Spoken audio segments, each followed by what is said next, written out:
Pedro Gingeira do Nascimento licenciou-se em Economia e começou a carreira como consultor na Roland Berger. Teve cargos de gestão no SAP, na Sport TV, na Vodafone aqui e lá fora, e assumiu funções de adjunto nos governos de José Sócrates e de Pedro Passos Coelho. Investidor e empresário, é desde 2021 o secretário-geral da Associação Business Roundtable Portugal, que representa 42 dos maiores grupos empresariais portugueses por um país mais justo, mais próspero, mais sustentável. Pedro Gengeira do Nascimento está hoje em discurso direto. Olá, Pedro, obrigada por se juntar a nós neste dia de reflexão. Um, a Associação Business Roundtable Portugal tem lançado uma série de iniciativas que têm tido visibilidade já neste ano e que têm um traço em comum que é a vontade de pôr Portugal a crescer com ambição. Como é que se quebra este ciclo que temos vindo a atravessar há décadas, em que crescemos cerca de 1% ao ano, portanto, Uhum. não conseguimos fazer uma verdadeira evolução, e que temos até sido ultrapassados por Estados-membros muito mais recentes do que nós. Como é que se faz para quebrar este ciclo? Quais são as diretrizes principais?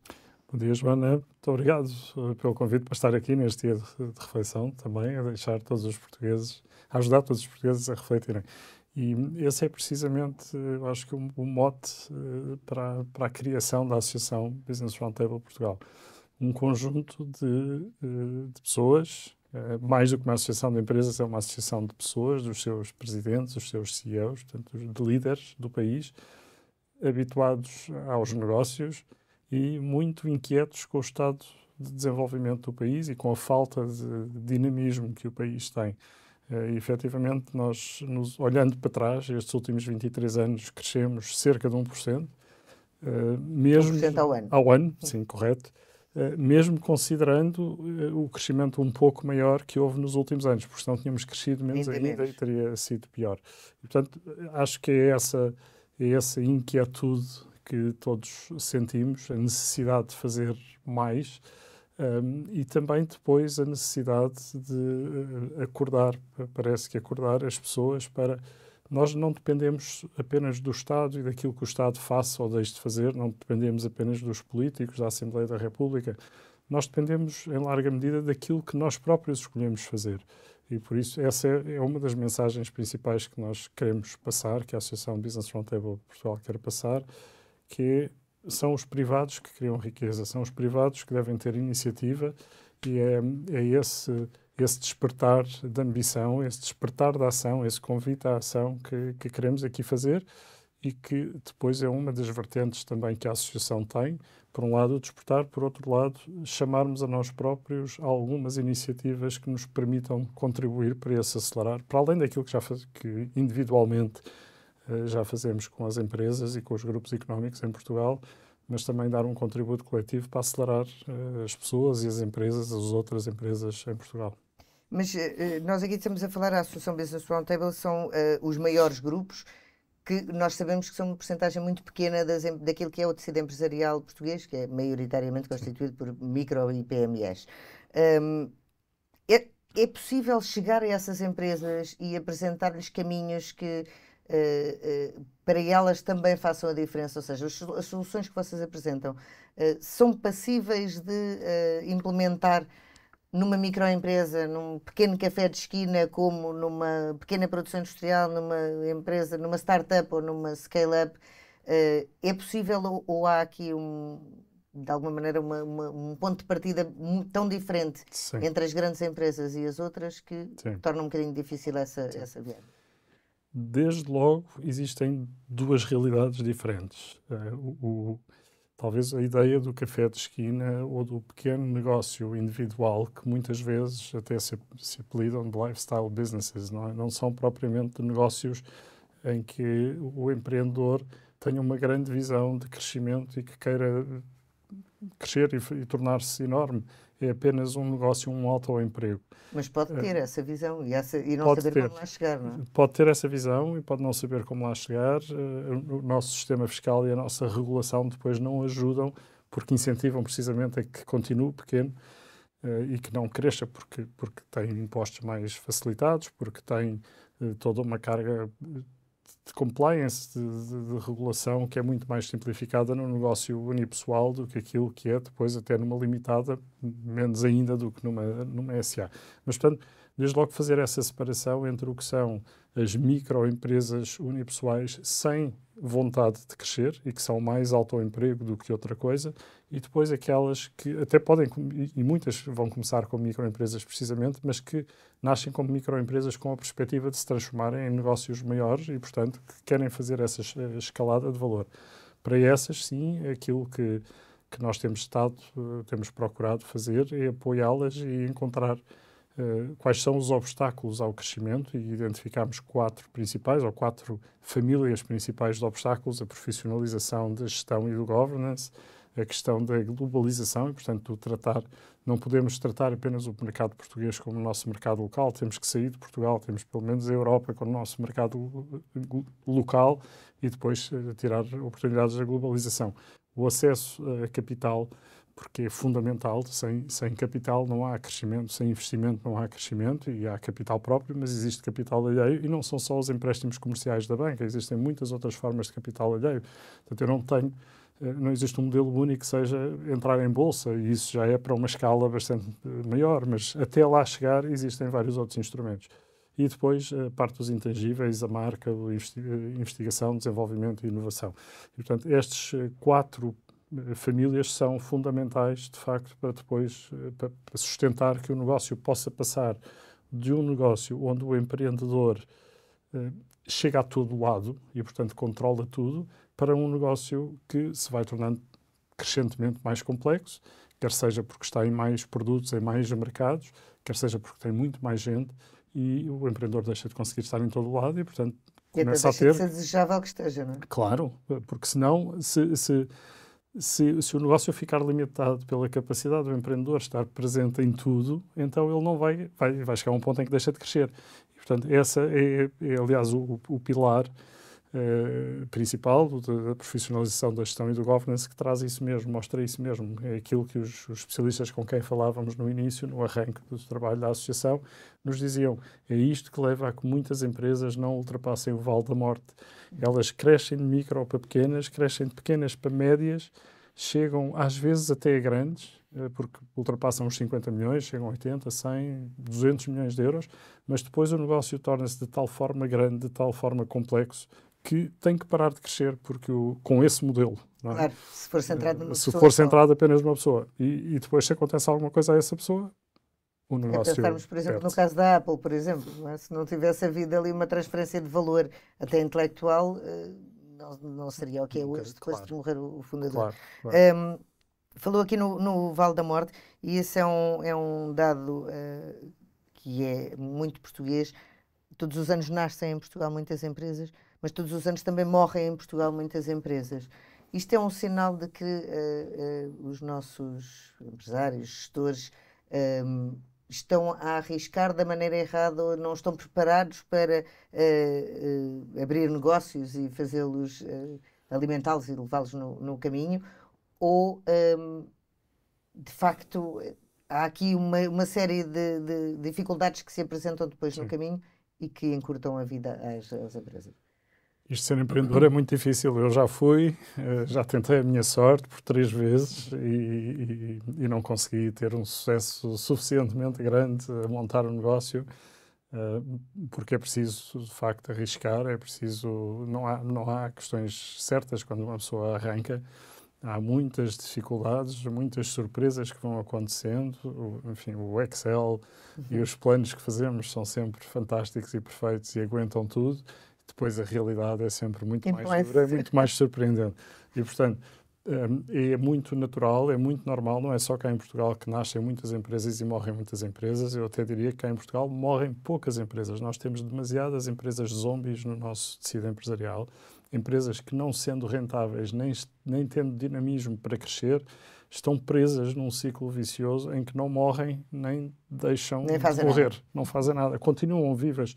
E o problema, existem vários estudos, até aplicados cá a Portugal, que analisam bem isso e que mostram isso. Nós temos um peso muito significativo dos nossos ativos, quer seja capital, quer sejam pessoas, que estão presas nessas empresas zombies. Agora, o que é que acontece quando eles estão assim? A empresa zombie está a tentar apenas pagar custos marginais. Portanto, não está verdadeiramente a tentar ganhar dinheiro. Está só a tentar pagar os custos do dia-a-dia. É sobreviver. E a sobreviver. E com coisa. isso tem uma atitude perante o mercado que deprime todos os preços do mercado. Como nós temos uma certa tendência para não deixar que essas empresas vão à falência porque queremos preservar o emprego, até em termos de políticas públicas, tem sido assim ao longo dos últimos 50 anos. Queremos preservar o emprego e, portanto, vamos acudir para ver se a empresa se reestrutura. Aliás, houve agora vários exemplos famosos com dimensão até relativamente a isso. É FASEC? A FASEC, a Dielmar, a TAP também poderá ser um exemplo nesse sentido. Mas quando fazemos isso, as empresas que são boas desse setor, por um lado, eles estão a baixar os preços nesse setor e, portanto, impactam todo o resto. Por outro lado, as empresas boas não conseguem recrutar estes quadros, nem conseguem comprar estes equipamentos e estas máquinas e tudo mais para continuarem no seu crescimento. 2021 e 2022, mais 2022, foi um bom ano para vermos o impacto disso. Toda a gente se queixava que não conseguia contratar pessoas no mercado. E, no entanto, nós conhecemos que havia um conjunto de empresas em dificuldades, em falências técnicas e sem conseguirem recuperar, mas que também não faliam e não libertavam esses empregados. E como há uma certa aversão ao risco, os empregados que estão nessas empresas já conhecem e estão lá presentes e, portanto, também não têm essa mobilidade toda. Portanto, é nesse sentido que eu digo, as estatísticas portuguesas mostram que nós temos mais empresas nessa situação do que a média dos outros países. Somos maus a gerir as falências, as saídas. Não são necessariamente só falências, podem ser aquisições, mas somos maus a gerir essa saída da situação das empresas zombies e isso tem um impacto em toda a economia. Nessa parte dos recursos humanos não é uma questão de as outras empresas também pagarem mais, por exemplo? Se pagassem mais não conseguiriam buscar esses recursos?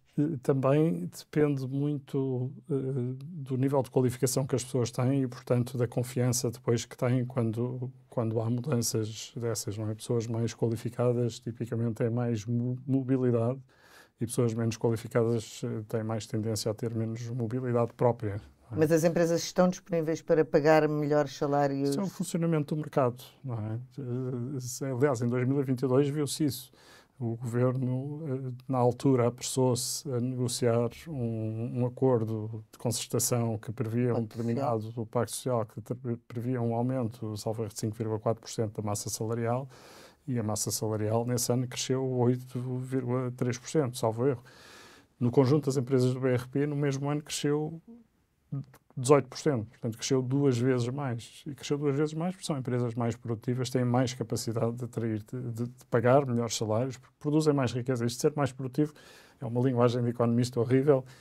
Basicamente, quer dizer, cria mais riqueza. Portanto, só para simplificar a linguagem, significa empresas com o aumento de escala, aprendemos isso desde a Revolução Industrial, não é? Com a escala vêm ganhos de produtividade. Ganhos de produtividade significa que com o mesmo esforço de trabalho e de capital conseguimos produzir mais riqueza. Se conseguimos produzir mais riqueza, conseguimos pagar melhor, conseguimos investir melhor, etc. E que é normalmente um problema, a evolução que tem sido, nomeadamente no turismo, que é um setor em que Portugal se tem vindo a afirmar, mas tem vindo a afirmar-se com poucos ganhos de produtividade, por exemplo. Ou seja, o turismo está a ganhar mais porque tem mais taxa de ocupação, mas não está necessariamente a ser mais produtivo e tem preços mais altos. Se tem preços mais altos, está a ser mais produtivo. Mas não faz as modificações estruturais que impeçam que, se de hoje para amanhã Portugal deixar de estar na moda ou deixar de ser tão atrativo como Cabo Verde está aqui ao pé, uma parte dessa margem pode-se deslocar e Portugal vai ter aí um problema. Sim, mas parece-me que, enfim, nós não temos trabalho feito no BRP sobre o setor do turismo em concreto. E, portanto, é só uma opinião pessoal, mas aquilo que me parece que tem acontecido tem sido, de facto, um subir na cadeia de valor de Portugal relativamente ao turismo. Nós hoje temos um turismo um pouco mais qualificado, com uma oferta bastante mais abrangente de produtos e serviços.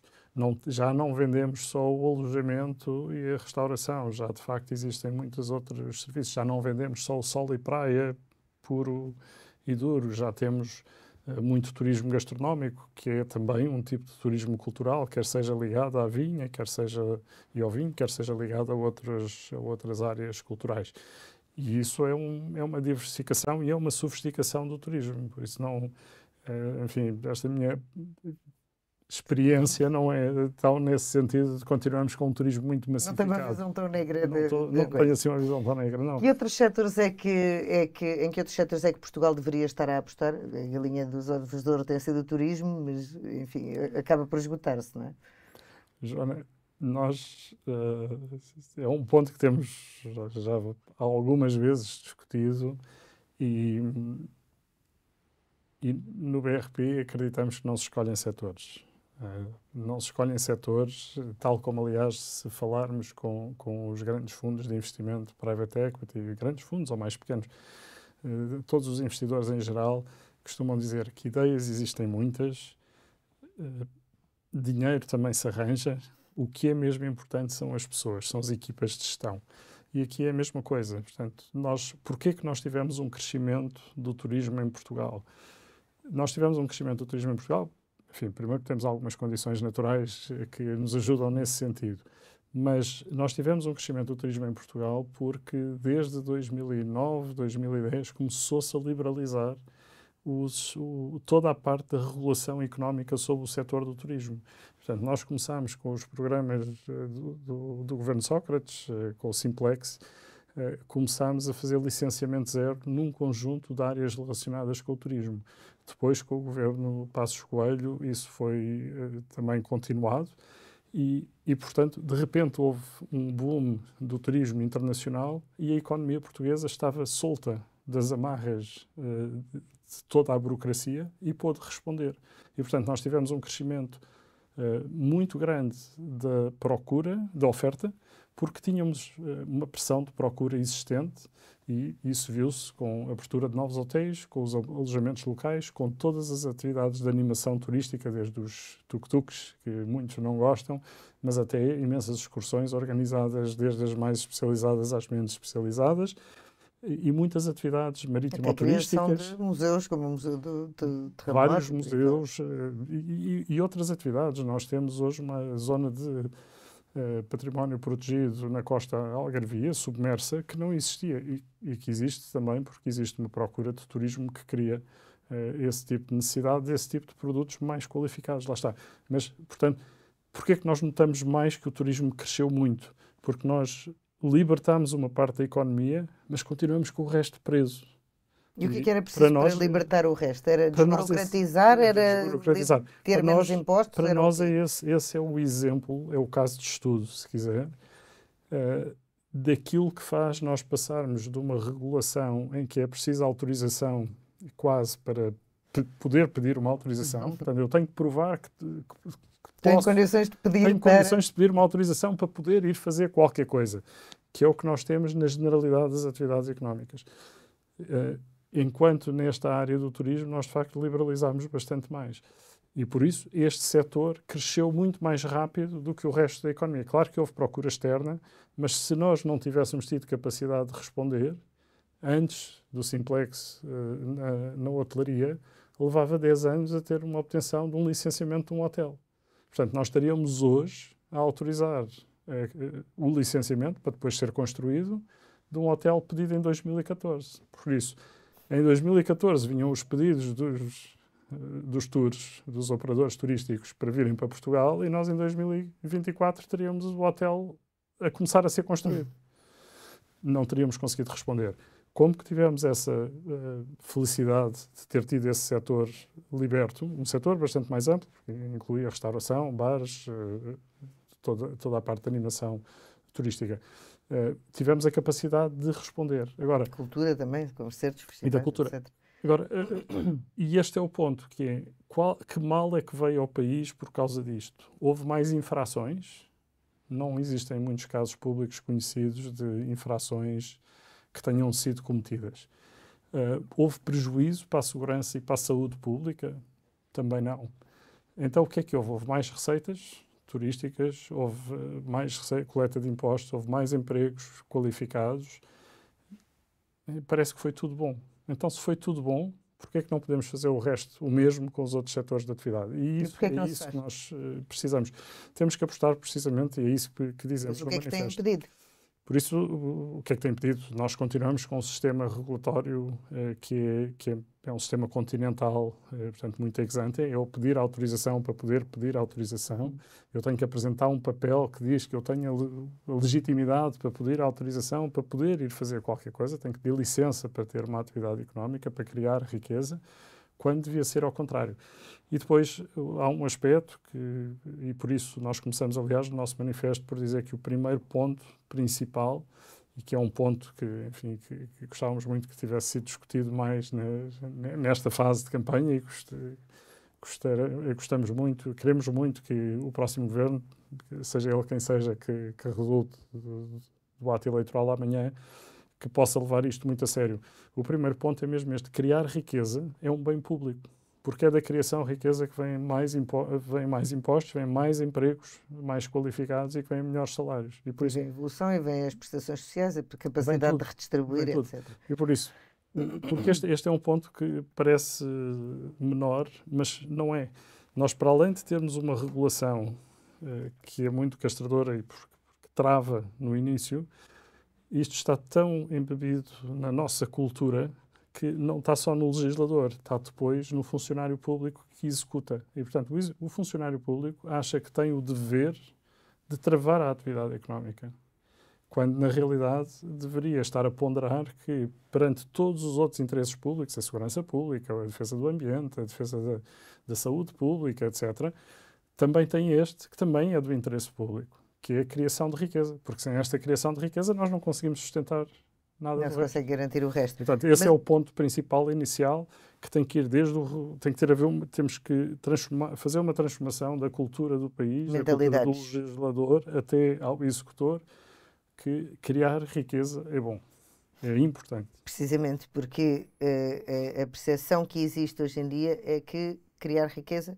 não é bom. Não, é um ou pecado. Porque é um pecado e o lucro é mal visto e é penalizado e é bem visto que seja penalizado, quer por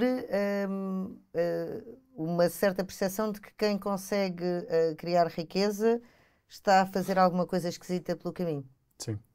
Essa é algo que temos mesmo que combater culturalmente. Não é? Enfim, há aquela famosa piada do o porteiro da fábrica nos Estados Unidos que vê o patrão a chegar de Ferrari e abre-lhe a porta e pensa: um dia vou ser como tu e também vou conseguir ter um Ferrari, vou-me esforçar e vou ter isso tudo. Nós cá vemos alguém a passar com o Ferrari e pensamos: malandro, ou herdaste, ou roubaste, ou os dois. E Deus queira que fiques sem ele. E Deus queira que fiques sem ele. Alguém te vai, sim, o polícia vai-te multar, etc. e tal. Portanto, enfim, a inveja é como o risco. Há a boa e há a má. E, portanto, nós não queremos da boa, mas precisamos ter mais nós não queremos da má. Nós precisamos ter mais da boa, porque é essa inveja boa que cria esta inquietude que nos tem que fazer levantar de manhã e dizer: 1% ao ano de crescimento não chega, não é suficiente. E aí temos duas coisas que temos que fazer, que há uma parte que depende de cada um de nós, o que é que eu posso fazer de diferente para eu crescer também. Eu, enquanto empregado, quero passar a ser empreendedor, ou eu, enquanto empresário. E depois a exigência que temos para com os outros, que é também dizer: não, eu não vou aceitar isto, dos políticos, da comunidade em geral, dos outros que não estão a fazer o suficiente, não querem o suficiente. E isto é importante e é de facto, às vezes achamos que mas isto é só uma parte pequena da população que quer isto, a maior parte das pessoas não querem saber isto. Se nós olharmos para as estatísticas da imigração, e ainda há pouco tempo, enfim, nós o ano passado tínhamos publicado o nosso paper de atração e retenção de talento, mostrávamos que tinham saído cerca de 740 mil portugueses nos 10 anos anteriores. Ainda há pouco tempo houve um jornal semanário que mostrou que era 1,5 milhões em 20 anos. O número é sensivelmente o mesmo. Mas isto quer dizer que houve 1,5 milhões de portugueses em 20 anos que sentiram que, lá está, Portugal como está, não funciona, não me satisfaz. não é suficiente para mim e não me deixa cumprir os meus sonhos. Eu quero algo maior. E se eu não consigo fazê-lo aqui, então eu vou para outro sítio onde esteja melhor. Eu costumo dizer que queixamos das abstenções e estes 1,5 milhões votaram com os pés. Foram-se embora. E, portanto, é isso que nós temos. Mostra bem, 1,5 milhões de pessoas em idade ativa é uma percentagem enorme da nossa população. Aliás, somos o 8º país do mundo com a maior percentagem da população a viver fora de Portugal. Não tem a ver com a imigração dos anos 50 e 60, tem já muito a ver com esta imigração dos últimos 20 anos. E por isso é que é ainda mais precisamos preocupante. mudar, Não é? Precisamos de os atrair de volta. E isso ainda é mais preocupante. Nós falamos, e é verdade que temos a geração mais bem preparada de sempre. Acontece que essa geração não está cá, não é? Se nós virmos, há estudos, aliás, o Pedro Brinca, o economista, também tem uma série de estudos nessa área, que diz que todos os anos 40% dos novos licenciados em Portugal saem do país. Sim. O que significa que a nossa geração mais preparada de sempre está a enriquecer noutros países e outros países. O que é preciso para que essas pessoas fiquem aqui? Eu sei que a Associação vai apresentar daqui a dias um trabalho nesse sentido, mas se conseguir adiantar aqui alguma coisa sem lhe estragar a apresentação. Claro que sim. Os números são mais ou menos esses. Os números do professor Pedro Brinca não são muito diferentes dos nossos e dos que publicámos até o ano passado. E, de facto, nós, para além de termos quantificado essa saída dos cerca de 740 mil portugueses, já em termos líquidos, porque houve 100 e poucos mil que regressaram, porque eram 850 e tal mil que tinham saído. Mas, para além dessa quantificação, analisámos também duas coisas, que é a propensão a sair, não é? Portanto, os tais 40%, o número que temos é um pouco diferente, não é brutalmente diferente, é um pouco pior, que é 50%, é pior, 50% da geração mais jovem, portanto, 1 em cada 2 quer sair. Depois, na geração a seguir, esse número cai para 25% e na nossa geração ainda são 12,5%. Que é uma altura em que já não devia haver tanto. É uma altura em que já não devia haver essa perspectiva. O Covid veio acelerar ainda por cima a transição para o digital e por isso nós temos também muitos que não saem fisicamente, mas que não estão disponíveis para o nosso mercado de trabalho. Porque também se foram embora e estão a trabalhar para outras empresas, a deixar o valor acrescentado. Podem estar a ganhar melhor e até consomem cá com um padrão de vida diferente e, portanto, temos algum ganho de curto prazo, mas o valor acrescentado do trabalho deles deixa de estar cá e passa a estar na sede da empresa no Luxemburgo, na Alemanha, na Dinamarca, por onde os nossos jovens e menos jovens estão a sair. Aquilo que nós estudámos o ano passado, aquilo que identificámos é que existem 4 razões de saída. A primeira razão é o salário, como não podia deixar de ser, e esse nós acreditamos está intimamente ligado à escala do nosso tecido empresarial. Portanto, nós precisamos que as pequenas se tornem médias, as médias grandes e as grandes globais. E por isso temos um conjunto de iniciativas nessa área do BRP. Segundo, temos o tema dos impostos sobre o trabalho, aquilo que se chama o tax wedge. Nós temos um tax wedge que é muito elevado, é o 9º da OCDE, o 9º mais elevado da OCDE, passou aliás de 10º para 9º. Que é o peso dos impostos naquilo que... O peso dos impostos e da segurança social em tudo aquilo que se ganha. E eu dou um exemplo para explicar com números, que é sempre mais fácil nós percebermos. Vamos imaginar uma empresa que tem um escritório em Portugal, tem uma operação em Portugal e tem uma operação na Holanda. E que vai contratar 2 funcionários para fazerem exatamente a mesma função, um em Portugal e outro na Holanda. E esta empresa quer pagar o mesmo aos 2 funcionários. E vamos supor que são 2.000 euros de salário bruto por mês, portanto, vezes 14, 28.000 euros por ano. Ora, a empresa holandesa gasta 31.500 euros para pagar os 28.000 euros de salário bruto. A empresa portuguesa paga 34.700.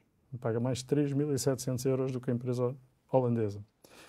Agora, o trabalhador holandês leva 24.400 euros para casa. O português leva 19.900. Essa diferença é absolutamente brutal. São 8.300 euros de diferença entre o que a empresa portuguesa paga a mais e o que o trabalhador português leva a menos para casa. Ora, como é que nós vamos dizer ao trabalhador desta empresa que ele vai ficar em Portugal. Porque o trabalhador que fica em Portugal só quer saber dos 19.900 e sabe que o colega dele leva 24.400. E o gestor da empresa, que tem que alocar também os dois, diz, mas porquê é que eu vou deixar este trabalhar em Portugal? Vou pô-lo a trabalhar na Holanda. Portanto, eu poupo dinheiro e ele recebe mais. E isto é o que se chama o tax wedge, e este é um bom exemplo de como nós somos brutalmente descompetitivos dentro da União Europeia sobre os impostos sobre o trabalho. E este é um tema que, sem nós resolvermos, não conseguimos, enfim, por tudo aquilo que as empresas possam fazer, não conseguem reduzir, até porque este é um exemplo bastante extremo. O terceiro aspecto... E esse é um tema que depende exclusivamente das políticas públicas e da forma como o Estado se organiza. Este depende exclusivamente das políticas públicas. Por já isso, lá iremos, se quiser, nós estávamos a procurar trabalhar com o Governo, que ainda está em funções, sobre este tema. Entretanto, o Governo está só em gestão e, portanto, estamos à espera que haja um próximo Governo. Vamos ver o que é que sai amanhã das eleições e depois estaremos lá para bater à porta do próximo Executivo para discutirmos este tema, porque é mesmo um tema central. A terceira razão para os jovens sair tem a ver com o custo de vida, porque eu posso ganhar o mesmo e ter os mesmos impostos, portanto, ganhar o mesmo tema líquido, mas se o meu custo de vida sobe muito, tenho um problema.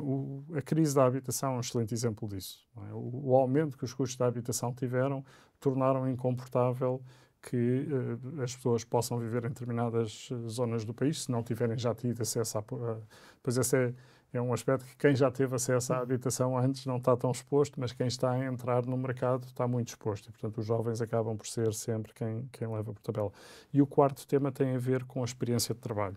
E, portanto, há muitas coisas na experiência de trabalho que ainda são muito diferentes entre as empresas mais sofisticadas e as empresas menos sofisticadas, desde temas de liderança, de cultura organizacional, de organização, até temas de benefícios, porque hoje já não é só o salário. Aliás, costuma-se dizer que as pessoas muitas vezes saem dos empregos por causa do chefe, não é? Portanto, tem a ver com a liderança ou pelo projeto. Que é má. E muitas vezes pelo projeto, pelo propósito do projeto, pela forma como se identificam, como se trabalham, mas também com a organização. Nós continuamos a ter, muitas vezes, organizações que são as mesmas que eram há 10 anos, que eram há 50 anos e que eram há 100 anos. E que eram organizações pensadas para uma força de trabalho muito menos qualificada e para um tipo de trabalho que era muito menos qualificado. Ninguém queria que as pessoas que trabalhavam pensassem muito, só executassem. Eram executoras. Hoje temos pessoas muito mais qualificadas e continuamos a ter as mesmas estruturas muito hierarquizadas, pensadas para funções de execução. É fácil fazer uma comparação, enfim, vemos todos no cinema, entre o exército, o soldado do exército regular, que tem o general lá em cima, que vai passando as ordens cá para baixo, e o comando de uma força de elite altamente qualificado, que trabalham em equipas muito pequeninas e que são muito ágeis e muito independentes, muito autónomos.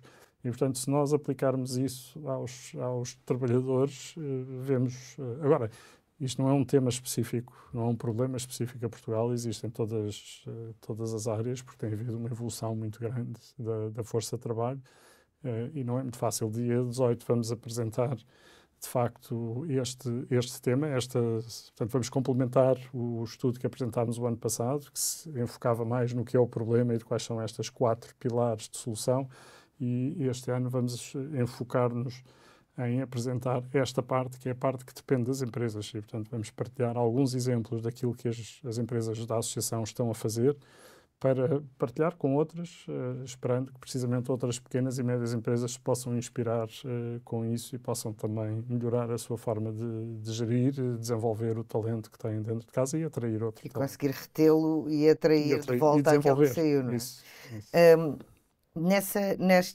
Em todas estas questões de que falámos, há aqui um tema que é fundamental, que é o investimento. O Pedro estava a dizer que dinheiro arranja-se ou existirá na economia para aquilo que forem bons projetos e projetos com capacidade de avançar e crescer, mas não há aqui uma parte de investimento público também que tem faltado nos últimos anos de Portugal. O único investimento público que fez foi a partir de fundos europeus e nem sempre tão bem distribuídos quanto isso. Seria um bom impulso ter mais investimento público a acontecer, até para, como plataforma para o investimento privado também poder afirmar-se? Seguramente que há espaço para haver investimento público e que ele é importante, até porque nos últimos anos o esforço de contenção das contas certas que existiu teve um impacto muito grande na execução do investimento público. E, aliás, E em simultâneo tivemos a maior injeção de sempre de fundos europeus na economia, que permitiu um bocadinho colmatar essa... sim, não. Nós temos, entre 2015 e 2023, nós tivemos uma subexecução do investimento previsto no Orçamento de Estado, média de 21%. Ou seja, daquilo que estava previsto... Aquilo que estava previsto ficou 21% abaixo. E, em termos absolutos, isso significa que houve 12,1 mil milhões de euros que não foram investidos, que foram prometidos, foram programados no Orçamento de Estado e que depois não foram executados. E esse investimento, enfim, seguramente pode fazer... Depois depende sempre onde é que o investimento é feito, não é? Porque convém que seja investimento e não despesa, que é um aspecto importante, tem que ser investimento que crie riqueza. Sobre a questão dos fundos comunitários, há dois aspectos importantes. Há quem diga que são uma espécie do ouro do Brasil, são uma espécie de maldição, porque acabam por levar a uma alocação errada do investimento privado, porque muitas vezes, quase sempre, são cofinanciamentos e, portanto, exigem que exista uma contrapartida nacional, privada ou pública, dependendo de quem é o promotor, de investimento. Mas têm regras pré-definidas que escolhem. Um dos exemplos é, em geral, penalizam a escala, penalizam o sucesso. E este é um problema que temos que resolver. Depois tem um outro aspecto que também é muito negativo, que é o constante adiar e a incerteza que existe em relação a muitos dos programas. Portanto, nós não temos uma calendarização exata e precisa que seja conhecida de quais são os programas que vão ser lançados, quais são os convites à apresentação de proposta das várias linhas de incentivos que existem. Existem uns anúncios que vão sendo feitos, às vezes de forma mais avulsa do que outras, e, claro, qualquer investidor ou qualquer pessoa em casa, e isso até aconteceu agora com o Fundo Ambiental, não é? Se eu, em minha casa, estiver a pensar que vou trocar as janelas e, de repente, ouço alguém a falar na televisão, a dizer que o governo vai dar 80% do custo, eu, imediatamente, o que faço é paro e fico à espera. Portanto, eu, em vez de fazer o investimento agora, paro e fico à espera. Agora, se eu parar e ficar à espera e aquilo acontecer no mês seguinte, não tem grande impacto. Se eu parar e ficar à espera e, passado um ano, ainda estiver parado à espera, porque de 3 em 3 meses alguém fala que não, isto está atrasado, mas vai acontecer. Então, eu estou a atrasar uma data de decisões de investimento na economia. E isto, infelizmente, nós temos visto acontecer em várias linhas dos programas. Sabemos que o PRR está muito atrasado na execução, sabemos que o PT 2020, enfim, já está nos últimos tempos, mas também...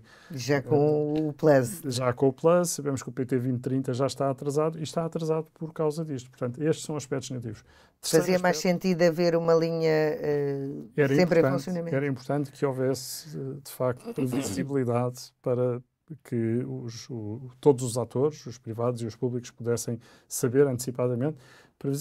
Previsibilidade é calendarização e depois a concretização, porque também se houver calendarização, mas depois for só indicativo, também não serve para nada. Agora, o terceiro aspecto que aqui é relevante é que os fundos comunitários têm tido regras diferentes entre o que são os promotores públicos e os promotores privados, que é, aliás, um dos problemas que nós temos mais transversais em Portugal. Temos várias situações na regulação económica, na regulação das atividades, onde temos regras para os privados e regras para os públicos. Até no teletrabalho, até no trabalho, não é? Os funcionários públicos trabalham 35 horas, os funcionários privados trabalham 40 horas. E os funcionários públicos, o governo não é obrigado a pagar aos funcionários públicos a eletricidade gasta em teletrabalho? O privado sim. E ao privado sim. Mas a semana de 4 dias? Todo esse tratamento desigual não faz sentido. Todos são trabalhadores, todos são... Se eu tenho uma empresa pública que está a concorrer com uma empresa privada, então porquê que hão de ter regras diferentes de funcionamento? Não podem, porque senão isto não funciona. E nos fundos comunitários acontece a mesma coisa. Nós temos tido constantemente, os promotores públicos não têm as tais calls, não é? Não têm as tais chamadas para a apresentação de projetos. Podem apresentar projetos sempre que tenham um projeto. Os privados têm que ficar à espera que a entidade gestora decida abrir. E quando ainda por cima existe incerteza sobre quando é que isso vai acontecer e em que moldes, então ainda piora. Isso tem levado a que 70%, em média, desde que nós estamos na União Europeia, cerca de 70% dos fundos comunitários tenham ido todos para o Estado. E por isso é que nós temos defendido que talvez seja a hora de agora ser ao contrário, ser 70% para as empresas, mas dizendo sempre isto, as regras devem ser iguais entre as empresas e o Estado. Mas provavelmente isto é uma maldição e não deviam escolher setores nem tecnologia, isso devíamos deixar que fosse o mercado, e muito menos dimensões. Devíamos deixar que fosse o mercado a procurar encontrar as melhores soluções. O, Falámos aqui nas contas certas, mas ainda esta semana saíram números do INE que mostram que 81% do que foi possível reduzir na dívida pública, que está pela primeira vez abaixo dos 100%, veio à boleia da inflação. Até que ponto é que as contas públicas certas, que são fundamentais para uma economia saudável e que é um esforço que tem vindo a ser feito consistentemente ao longo dos últimos anos, mas até que ponto é que estes números com que estamos a lidar são sustentáveis nos próximos anos? A inflação é um imposto muito interessante. É um imposto muito interessante, com, enfim, vários problemas de equidade, etc. Mas é um imposto que é o único imposto que impacta, de facto, os emissores de dívida. E, portanto, nesse sentido, seguramente terá ajudado, não terá sido o único fator. Houve uma parte significativa que veio do crescimento real da economia, porque a dívida total baixou só, de facto, nos meses finais, em valor absoluto, a dívida baixou só nos meses finais. Agora, se é sustentável, e esta questão do subinvestimento também é uma dívida futura. Não é? Porque se nós... E no fundo foi isso que fizemos, não é? Se Foi uma nós opção de adiarmos, controlar as claro, contas, o déficit e a dívida, em vez de claro, investir mais na economia. se nós não fizermos investimentos que eram necessários e urgentes, então eles vão ser necessários e urgentes mais à frente e normalmente isso acaba, então quando existem investimentos em manutenção ou em substituições preventivas, acabam depois por resultar em investimentos mais avultados. É isso que vemos sempre no setor privado, em investimentos avultados mais à frente. Por isso é que se faz muita manutenção preventiva em vez de manutenção curativa. Também na saúde, normalmente, fala-se muito, cada vez mais as tendências são essas, não é? De apostar Na saúde e não na na saúde doença. e não na doença. E nós temos um sistema que está todo Vocacionado para a doença, que, ainda por cima aguda, em vez de tratar as doenças crónicas que são, se forem tratadas preventivamente, enquanto aspecto de saúde, são muito mais baratos e muito mais eficazes. Mas esse é um aspecto, sem dúvida, fundamental. Nós, em termos de reflexão, aquilo que para nós era mais importante pensar e que nos leva a esta sensação de inquietude, este sentido de urgência para a mudança, e as 2 décadas que pouco crescemos, a educação, que é um aspecto tão fundamental, é o mais importante elevador social que existe. E o ensino público, de facto, para isso é muito importante. Só dar um número, em 2002 nós tínhamos 9 escolas públicas no top 20 das melhores secundárias do país. Em 2023 a primeira escola pública estava em que número? Não, 46º. E, portanto, quando isto acontece, O elevador social o está elevador definitivamente social estragado. está destruído. Depois, na justiça, que é outro pilar fundamental do funcionamento da democracia e sem o qual também a economia não funciona, em 847 dias para uma decisão em primeira instância num tribunal administrativo, que é aquele que resolve os conflitos entre o Estado e o resto da sociedade, quer sejam pessoas, quer sejam empresas, são mais de 2 vezes o tempo que se demora em Espanha. A Espanha leva 403 dias, Sim, nós são levamos quase 800. 3 anos, não é? Claro, e portanto, nós até costumamos dizer que enquanto a justiça se medir em anos e não em meses ou em dias, temos um problema. E esse é um problema, de facto, crónico que se tem arrastado. Nós temos, Espanha, de facto, são os 400 dias, mas temos 7 dos 27 membros da União Europeia que levam menos de 200 dias. Levam um quarto do tempo que nós demoramos para resolver estas coisas. E pronto, depois temos um sistema de impostos também que penaliza o sucesso completamente. É um dos, aliás, aquilo que nós dizemos que é o primeiro pecado capital do nosso sistema fiscal. E vou dar também um exemplo com números que é brutal. Vamos pegar em alguém que recebe o salário mínimo nacional e que se esforça, quer mais, sentiu como nós esta sensação de inquietude e disse, não, eu quero crescer, eu quero fazer mais. E, portanto, esforçou-se no trabalho, aprendeu mais coisas, foi mais longe do que aquilo que deveria ter ido, ou que era esperado. E o patrão, a entidade patronal, reconhece e quer dar um prémio. E diz, muito bem, esta pessoa recebe 820 euros, esforçou-se, eu quero aumentar, vamos dizer que são 150 euros, que é um aumento significativo, mas sob o salário mínimo, ainda abaixo do salário médio nacional, não é? Ora, primeira questão, o patrão não vai pagar 150 euros, vai pagar 186, na realidade vai quase pagar 190, porque ainda aumenta também o seguro de acidentes de trabalho. Agora, desses quase 190 euros, quanto é que chega ao bolso do trabalhador? 100 euros? 65. Um terço. E, portanto, para alguém que ganha o salário mínimo nacional, não é alguém rico. Acho que estamos todos de acordo. Mas já é mais de um terço da população, portanto isto interessa a muita gente. Mas é o salário mínimo nacional que todos achamos que é pouco. E para esses, se houver um aumento, é claro que este é um aumento significativo, são 18% de aumento, porque se esforçou e porque o patrão quer promover, ele fica só com um terço e o Estado quer ficar com 2/3. Como é que nós vamos dizer às pessoas que compensa esforçarem-se? Não compensa.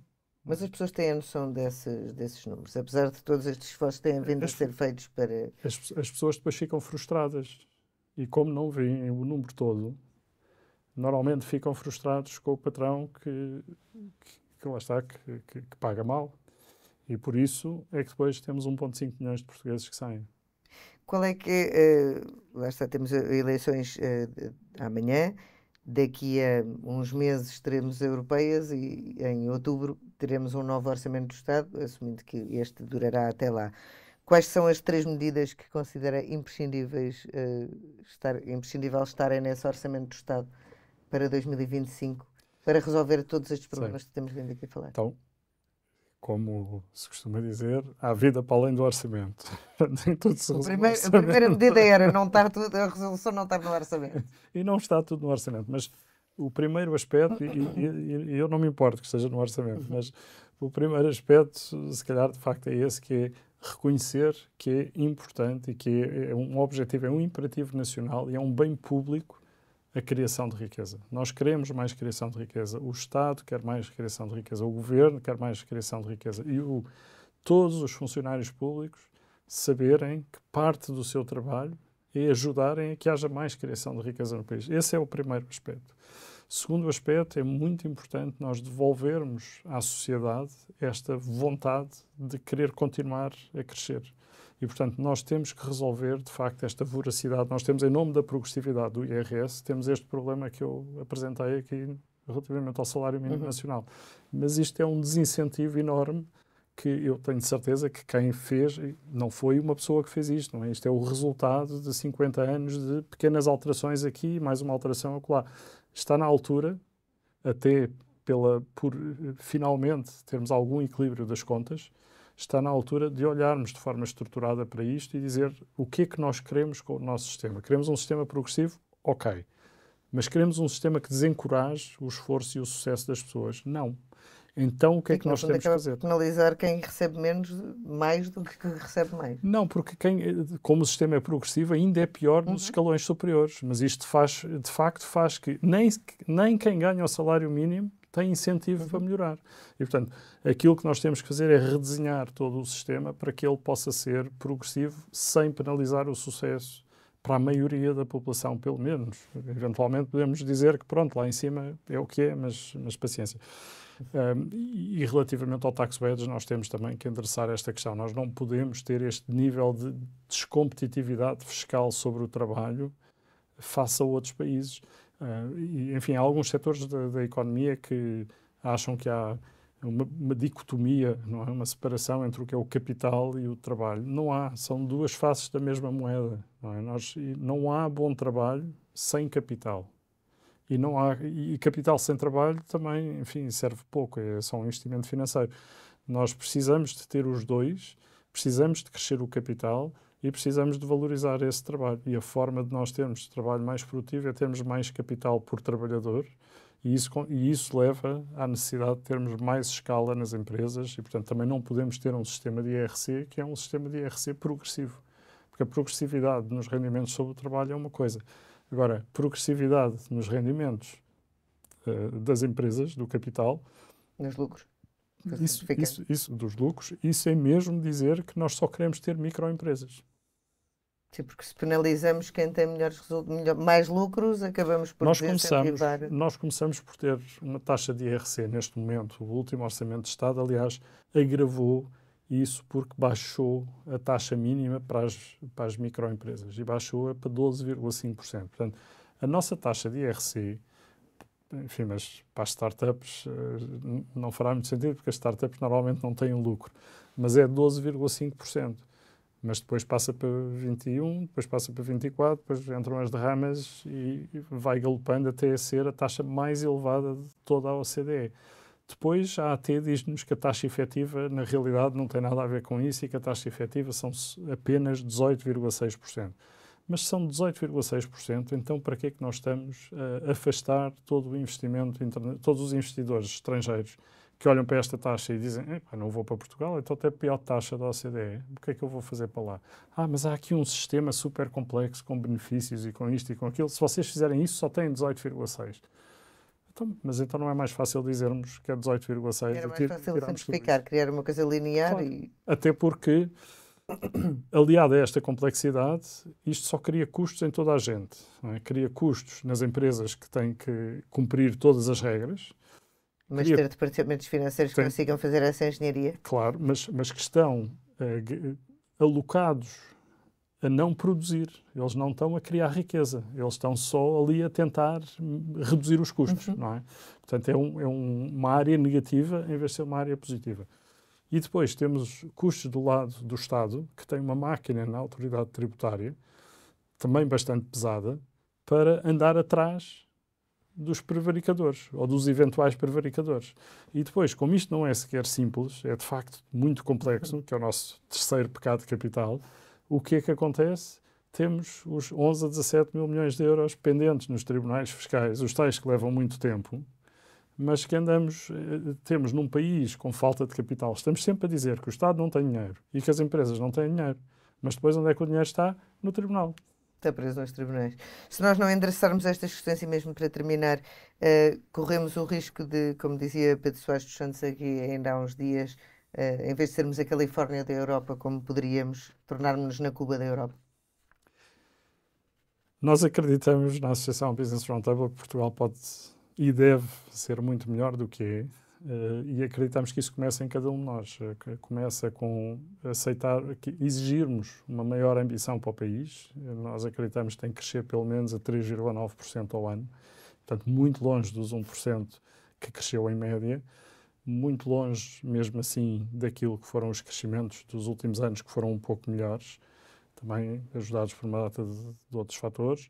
Mas temos que crescer num período longo estes 3,9%. E isso passa por aquilo que cada um de nós faz das suas vidas privadas, que faz enquanto empregado e enquanto empreendedor, e que faz nas escolhas que faz todos os dias. Olha, estamos aqui a falar de um dia de reflexão, tem a ver também com essas escolhas que se fazem e com aquilo que exigimos daqueles que elegemos.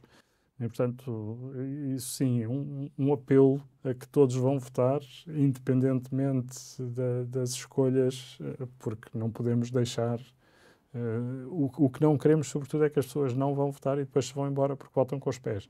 Esse é o modelo errado que temos para Portugal. Para nós, o objetivo de sucesso seria, de facto, voltarmos a criar, a incentivar esta criação de riqueza, a fazermos para mais setores como fizemos no turismo e a convencermos, porque mudávamos o sistema de IRS para ele incentivar o sucesso, porque mudávamos o sistema de IRC para ele incentivar o sucesso das empresas e assim também conseguíamos convencer uma boa parte daqueles portugueses que saíram nos últimos 20 anos que, afinal, o futuro deles pode ser cá em Portugal. E temos boas condições para isso. Obrigada, Pedro, por se juntar a nós neste discurso direto. Nós estaremos de volta no próximo programa daqui a uma semana.